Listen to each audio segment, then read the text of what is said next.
Hello, my name is Carrie, and welcome back to Wearables and Shareables. Today I want to talk to you about tension in your fiber arts. Whether you're knitting or crocheting, the tension you use has a big impact on the overall look of your finished pieces.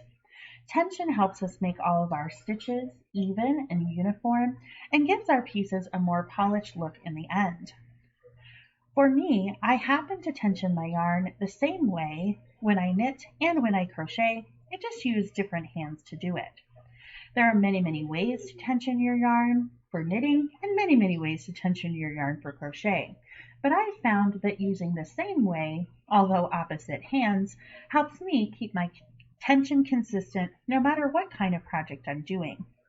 Now, this isn't going to be a knitting or a crochet tutorial per se, in that I'm not going to be giving you specific instructions on how to make knit stitches or how to do single crochets.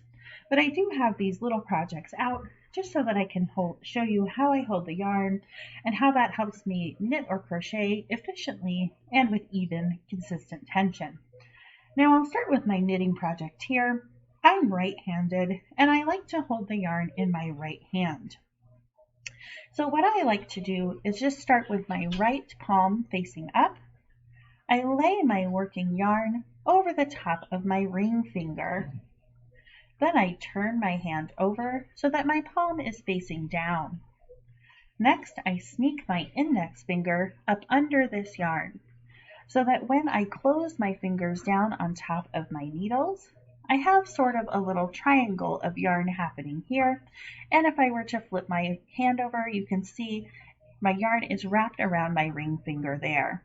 And if I open my palm up this way, you can see how it's wrapped. It looks very complicated, but it's pretty simple.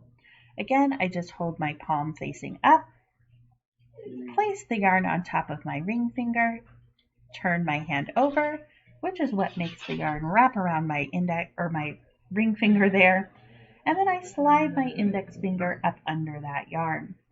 So when I'm knitting, it looks something like this. Now again, I'm not giving you a knit stitch tutorial or really a tutorial on English flicking, but I will just explain that because I'm right-handed and I hold my yarn in my right hand, most people term that as English style. But I don't ever let go of my needle to wrap the yarn around it and then pull it through.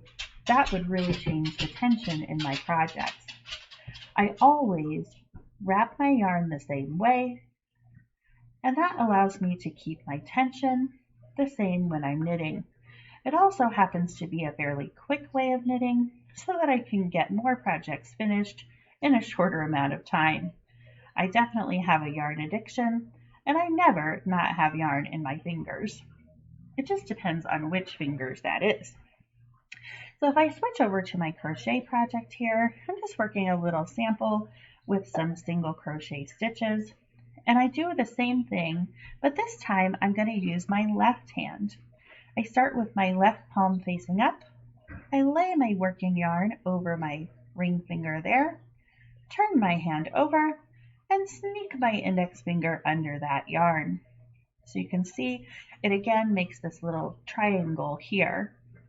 I happen to hold my crochet pieces between my middle finger and my thumb on my left hand. That just keeps them steady so that as I'm crocheting, I can keep the same tension. Now for me, holding the yarn in this way allows it to flow freely through my fingers, and I don't have to keep readjusting it all the time. And because I use the same way to tension both my knitting and my crochet projects, I really didn't have to switch things up too much when I want to switch between the project type that I'm doing. Now again, this isn't a tutorial on how to make single crochet stitches, so I'm not going to slow that down for you right now, but if you want more in-depth information on how to knit or crochet, please let me know. I'd be happy to make some tutorials on how I like to make my stitches. You can see there I got my tail caught in my yarn. Now, for me, this seems to be a quick and efficient way to hold my tension, and it also gives me a nice even look in my projects.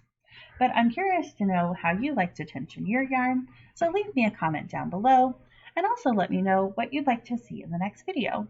Have a great fiber arts day, and I'll see you later.